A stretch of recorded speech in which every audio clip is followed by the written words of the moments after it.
Hello friends, എല്ലാവർക്കും നമസ്കാരം. ഞാൻ ഇന്ന് ലോണവാലയിലെ റെയിൽവേ ക്വാർട്ടേഴ്സ് ഒന്ന് കാണിക്കാമെന്ന് വെച്ചു. അപ്പോൾ ഇതാണ് ഞങ്ങൾ താമസിക്കുന്ന ക്വാർട്ടേഴ്സാണ് കേട്ടോ. അപ്പോൾ ഇവിടെ നിന്ന് ഏതാണ്ട് ഈ ലെവലിൽ തന്നെ ഒരു 5-8 ക്വാർട്ടേഴ്സ് ഉണ്ട്.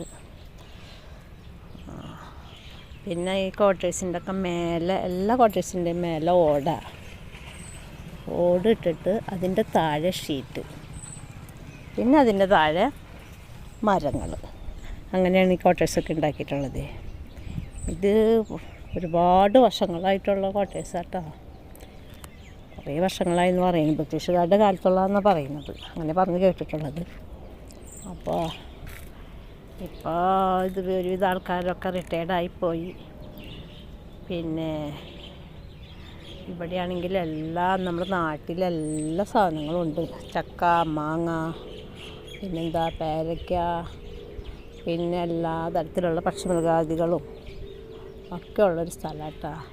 എപ്പോഴും നല്ല പച്ച പിടിച്ചൊരു സ്ഥലമായിരിക്കും. പിന്നെ ഒരുപാട് മലകളൊക്കെ ഉണ്ട് ഇവിടെ. ആ മലകളൊക്കെ ഉള്ളവരുണ്ടായിരിക്കും ഇവിടെ ഹിൽ സ്റ്റേഷനായിട്ട് ഈ ലോണവാലെന്ന് എല്ലാവരും പറയപ്പെടുന്നു. ഒരുപാട് പേര് ഇത് കാണാനായിട്ട് ഇങ്ങോട്ട് വരാറുണ്ട്. ക്വാർട്ടേഴ്സല്ല, ഈ ലോണവാലയിൽ കുറേ കാര്യങ്ങൾ കാണാനുണ്ട്. പക്ഷെ ഞങ്ങളിവിടെ അടുത്താണെങ്കിലും കൂടിയിട്ട് പോക്കൊക്കെ കുറവാട്ടോ.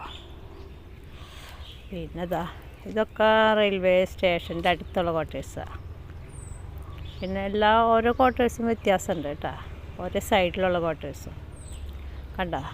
പിന്നെ മെയിൻ്റനൻസൊക്കെ വളരെ കുറവാണ്. എന്നുവെച്ചാൽ ഇത് ഒരുപാട് പഴക്കം ചെന്നല്ലോ, അതുകൊണ്ടായിരിക്കും. ഇനി എല്ലാ ക്വാർട്ടേഴ്സിനും ഔട്ട് ഹൗസ് ഉണ്ടായിരുന്നു. ഇപ്പം എല്ലാ ഔട്ട് ഹൗസും പൊളിച്ച് കളഞ്ഞു. ഈ ഔട്ട് ഹൗസ് നമുക്ക് ഈ ക്വാർട്ടേഴ്സിലുള്ളവർക്ക് പണി ചെയ്യിപ്പിക്കാൻ വേണ്ടി ആൾക്കാർ വെക്കാനുള്ള സ്ഥലമായിരുന്നു കേട്ടോ. പക്ഷെ ഇപ്പം എല്ലാതും പൊളിച്ച് കളഞ്ഞു. ഇനിയിപ്പോൾ ഈ ക്വാർട്ടേഴ്സൊക്കെ ഒരുവിധം പഴക്കം ചെന്ന കാരണം അതും പൊളിക്കുന്നെന്ന് പറയുന്നത്. നമുക്ക് ശരിക്കും അറിയില്ല. ഞങ്ങളിപ്പോൾ അടുത്ത് തന്നെ റിട്ടയർഡ് ആവുക കൊണ്ട് നമുക്ക് മുഴുവനായിട്ട് അറിയില്ല. ഇതൊക്കെ നമ്മുടെ റെയിൽവേ സ്റ്റേഷൻ്റെ അടുത്ത് ഉള്ള ക്വാർട്ടേഴ്സാണ്. പിന്നെ പ്രത്യേകിച്ചൊന്നുമില്ല. നമ്മുടെ നാട് പോലെ തന്നെ കണ്ടു കഴിഞ്ഞാൽ നമുക്കൊരു പ്രത്യേകതയും തോന്നില്ല. ഇവിടെ വന്നാൽ നാട്ടിൽ താമസിക്കുന്ന അതേ ഫീലിങ്സ് എവിടെയും. സിറ്റി എന്ന് പറയാനില്ല. ഇതിപ്പോൾ ഞങ്ങളുടെ ക്വാർട്ടേഴ്സ് ഇപ്പം ആദ്യം കണ്ട ക്വാർട്ടേഴ്സിൻ്റെ അതേപോലത്തെ ഞങ്ങളുടെ ക്വാർട്ടേഴ്സ് ഞങ്ങളുടെ ക്വാർട്ടേഴ്സ് ഞാൻ രാവിലെ ഇറങ്ങിയതാണ്. അപ്പോൾ പാലുകാരൻ വന്നു. പാല് അവിടെ കൊണ്ടുവച്ചിട്ടാണ് പോയത്. ഞാൻ പാത്രം പുറത്ത് വെച്ചിട്ടുണ്ടായിരുന്നു. ഇങ്ങനെ അപ്പോൾ ഒന്ന് നടന്ന് വന്ന വഴിക്ക് ഇതൊന്ന് എടുത്ത് പോരാന്ന് വെച്ചു. ഞങ്ങളുടെ പേര് KS സുധീർ. ഇതാണ് ഞങ്ങളുടെ വീട്.